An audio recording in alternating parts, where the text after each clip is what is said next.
Welcome back and thank you for staying with KTN Prime. Now, a lot has been happening in the country, from the government reorganization that happened on Thursday last week to the IEBC chairperson interviews that started today, to President William Ruto's Mount Kenya region tour that is set to happen early next week. All this will be conversing with my guests who are already in studio with me. Immediately to my right, we have Fanya Mambo Kinuthia, who is a lawyer, and Ishmael Nyaribo next to him, an advocate. Good evening, gentlemen, and thank you so much for making time. Good evening.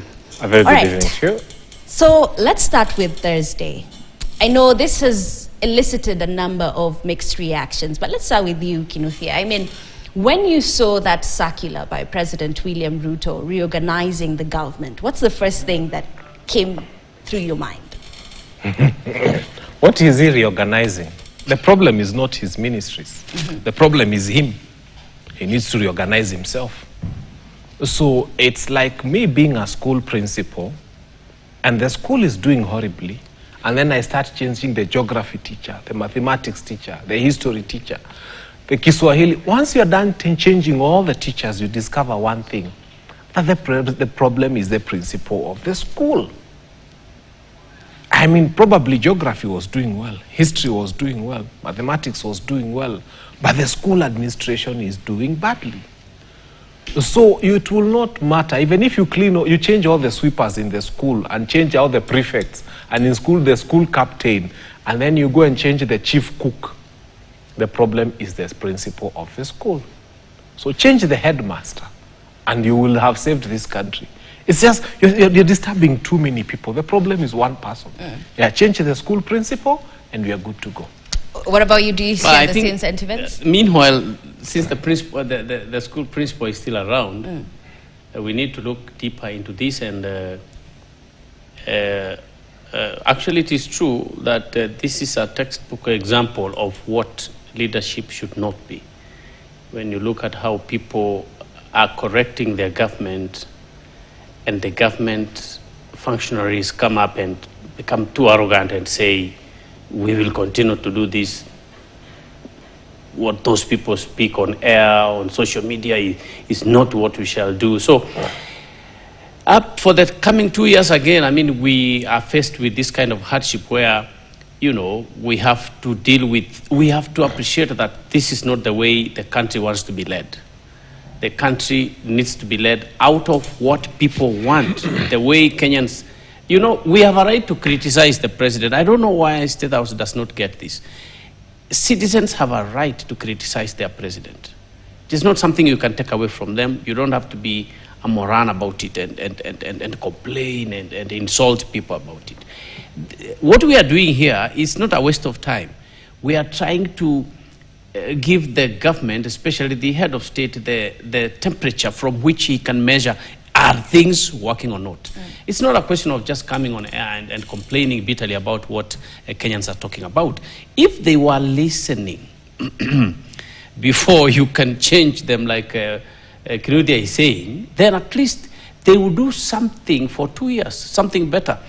When you are appointed or elected to serve Kenyans, the most important thing you can do is to humble yourself and deliver, both on the promises you give, and also on what Kenyans want. If they want roads, if they want water, if they want good health, you deliver on those. So really existing to be bitter about why Kenyans are talking about you, telling you to do this and that, is a bad example of leadership. All right, so some people argue that this was a way of incorporating Raila Odinga. So the broad-based government was getting broader. And let's go into details. I mean, we have 7 new state departments, a new presidential advisor. We equally have others taken to the UN and all that. So let's take a look at these 7 departments. This is a new wage bill altogether. Who is shouldering it? Us? Thank you. I think I want to start straight on the issue of our advisors. I have never understood why we need to look for the damnedest person in the room, you know, the most foolish one. And then you get 7 advisors to advise this foolish one on how to govern. Why don't you just get the bright one? You know, you look for the damnedest person there is in the market, and then you give them a position. I know people in this administration who have 7 advisors. 7. It just tells you that this person is infinitely foolish. He's the universal symbol. If there is an icon of foolishness, if you want to know how foolishness looks like, you look for that person who has got 7 advisors. Countries that are using common sense, look for someone who has brains. They appoint that person to a position. Then the person does not need advisors.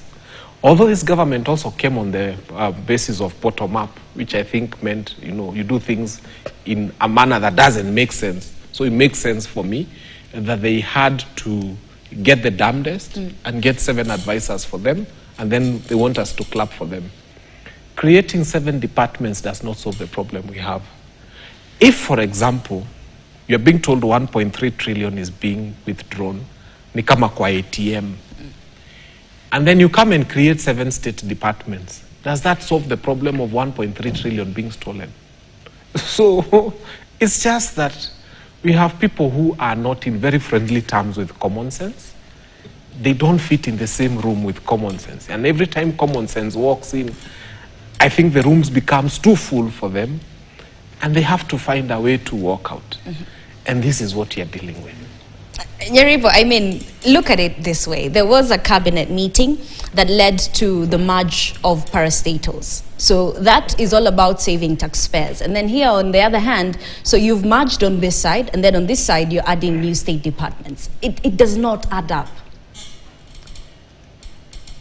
But there is Baba in the picture. I mean, he has come in the block, and any terminology will be used to ensure that he's accommodated. I mean, if true, as you say, if just a few months ago, hardly weeks even, we were saying that we will wind up some of these corporations that are not making profits, then all of a sudden you create now 7 new others. So the thing is, you cannot even call it a broad-based government, to be honest. I mean, this is a government to accommodate Baba and his people, and as you have seen, several people have been hired now, who belong to the ODM brigade. So using such words like coalition or broad-based, it's just a camouflage. The truth is that for this particular one, they wanted to accommodate Baba, and I can't see why anybody should be embarrassed or ashamed to say we are doing this to accommodate Baba because he has come in. So I think the Kenya Kwanza leadership actually failed completely, and they knew they were going to be run over. I mean, there would be a lot of things happening if citizens, uprising begins and they say we don't want this and we don't want this government, and then you saw what happened last year. If that repeats itself, of course the government will be run over. But now, a person who has a huge following has been tapped and asked, can you help us? I mean, at least Raila said it openly that Ruto came to me, I did not go to him. So Kenya Kwanza was aware they're actually failing. And so they tap on Raila and then they accommodate Raila. You cannot call that a broad-based government. I mean, government is for the people. It is not for a clique of people who want to be, in government. So they adjusted their leadership style to accommodate him. So I cannot call that broad-based government, yeah. So then, clearly, the readjustments have just started. We've seen PSs, we are likely to see CSs, but that's not the issue. Where are we getting it wrong? Because clearly, Kenyans are saying we want A, B, C, D, but we're getting a recycled political, class in and out. And yet Kenya is not short of brilliant people. You asked a very good question. Where are we getting it wrong? I'll tell you where we are getting it wrong. Nobody has thought about increasing the size of the cake. Everybody who comes to government is talking of eating the cake, having a share of the cake.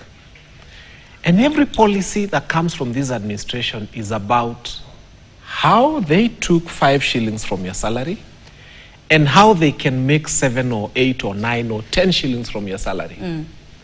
There is absolutely no conversation about how Kenya can generate more revenue as a country. For example, people keep saying Kifanya Mambo criticizes and doesn't give solutions. Okay. Now look at it this way. Spain has a population of about 60 million people. And they get tourists in the tune of 120 million people per year. They get twice their population in terms of tourists. France, with a population of about 60, 70, 80 million, gets about 80 million tourists. But they come to see something funny called an Eiffel Tower. Katawa tu kajinga kameka hapo. And they get 80 million tourists. They make trillions of dollars in revenue. We have one of the 7 wonders of the world here in the name of the Masai Mara. Kenya gets only 2.5 million tourists per year. There is so much to watch in our country. It is about twice the size of that France. There is a lot. There's culture. There's so much. But we only get 144 billion out of tourists. And nobody has thought about how do we move from getting 2.5 million tourists and getting 144 billion per year to getting about 500 billion. It's all about mimi niingie na tumbo yangu kubwa kwa serikali ni kule. Shame on them. Everybody is centered on what is available. I haven't had anybody who God gave enough common sense to say, I am here to create. I am here to bring. I am here to expand. If we made, I'm telling you, the demand for avocado in China is insatiable. Any avocado you can grow, they can buy. Okay, forget about rockets. As much avocado as you can produce as a country, they can buy. But again, common sense left these people a long time ago. Tuingie serikali tukule tupate pesa ya campaign 2027 tukuje tushindane, we take seats again. But from your perspective, coming to you shortly. So that's where we got it wrong. Even if we increase the cake and we're rotating the same people, what's the the beauty of increasing the cake is, you know, for example, as I said, if you are to increase the tourists from 2.5 million to 5 million, before 5 million people go around this country, they'll have occupied hotels, they'll have eaten onions from our farms, they'll have eaten eggs from our farms, the tour vans will have benefited, tires will have been worn out. Mtu anauza tire atakuwa ameuza hizo tires za tour vans and so on. There will be so much money circulating in all the right pockets before it goes to the pockets of a few hungry ones. And I can tell even those people who are doing bottled water, for example, the demand for bottled water in the hotels will be higher because these people will not come drinking tap water. Every single thing you can think about that the tourist will touch, even the crafts they like buying from Masai Market, there will be an increased demand for them. So the amount of money going into the pockets of Kenyans will be high. Na hata ile taxes wanatafuta hawa watu wa korofi watapata more. But nobody thinks in terms of increasing the size of the cake. They all come to eat. All right, Nyaribo, you wanted so, Mr. Fanyamambo would be a leader tomorrow, isn't it? It is possible, isn't it? I think.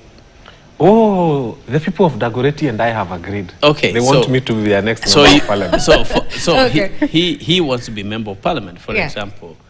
And the question will be, what will you do differently? I mean, I know members of parliament who have done very well. I mean, if you look at Ndindi Nyoro and the kind of projects he did for his constituency, if you look at Kivuta Kibwana, what he did in Makueni County, you know, there are people in Kenya, you can pick them and say, yeah, these people, they work. But a large majority, you asked, where do we go wrong? I think somebody bewitched us in such a fundamental way that we continue going back to the mistakes, and that is especially on the greed area. Even before I use the word corruption, the greed area. Why? Because in 1963 we had a few of our brothers assassinated, and because they wanted also a cake in government, and somebody felt that they shouldn't demand for that cake that way. And when you look at historically what we have done today, people have shed their blood because they wanted something, but the others in a particular cartel group did not want things the way that other person demanded. So much so that every single leader who comes up, we all knew that William Ruto will change the country. I mean, that is why all youths supported him, the hustler, so to say. What changed? All of a sudden he's in the State House, and then everything he promised takes a turn. What happened? So it is not a simple, quick answer. And I am very sure when my brother goes to Dagoretti North, South, or Dagoretti South, when he goes to Dagoretti South, he will experience some level of hardship. What are these hardships? This is where governance must address the issue. You promise people that I will make sure this happens. I know where the problem is. I know where to get the money. Just give me opportunity. Now we give you opportunity. All of a sudden, you are not able actually to go beyond quarreling and complaining and whining. What is the issue? This is where the issue is. Honorable, the former president mentioned that the issue of youth is a time bomb in this country. We must address the youth. How? People must have basic needs sorted. Food, water, housing and all that. So President today is trying to say, yes, housing, but the manner in which it is being implemented, it looks like it is going to benefit just a clique of people, not the country. That's why they are opposing it. Where is the problem? The problem is in greed. I think that we have not measured, as a country, we have not known that what the amount of food I need to eat is this size. We still do not know. If anybody brings food on your table, however much it is, you will sweep everything. So this is where the problem is. People are corruptly greedy, such that they even do not know that if I have 1 billion shillings, if I have 500 million, if I have 20 million, they do not know what is enough. And Mahatma Gandhi said that there is enough on this earth for everybody. But there is not enough for one soul who is greedy. So I think our problem, if you ask me, is greed. And that greed, can it be resolved by mere, rhetoric? No. Governance structures that stop you on the track, like it happens in advanced economies, should be in place. We don't have those. You go to the judiciary, judicial officers will make decisions from anywhere, how they think. They are not accountable. You come to the executive, they make a decision, they ask you to do. You come to National Assembly, they will eat in the day. You will see that these are not decisions a National Assembly can make. But what will you do? So our issue and the major problem is that of greed. And it must find an institutional cure through the systems that we have. It's a good thing you've mentioned the issue of greed, because just today we had a story about the Nairobi County government, which is facing scrutiny over irregular procurements in its affordable housing projects. So then coming back to this conversation, perhaps do you think where the president or the government got it wrong is by awarding the people CSs, this were his people and not based on merit, for example? I think in the land of the blind, the mono-eyed man is king. In the land of the blind, the mono-eyed man is king. I hear people saying, Dindi Nyoro has done well. Oh, he has built schools. Shame on you. Let me tell you something. Hasn't he done well? Let me tell you. It's because we are blind. That's why we are thinking, you see, we are all blind. So when we see one guy with a mono eye, we think that he's king. No, it's just a mono-eyed guy in the land of the blind. And I'll explain. You can literally train a monkey to build classrooms. Literally. Just you can take a monkey from the bush and train them how to build schools. It is very simple. But because the fact that the others were way too daft to be able to conceptualize how to build a school, so the one who is able to conceptualize how to build a school is seen as a king.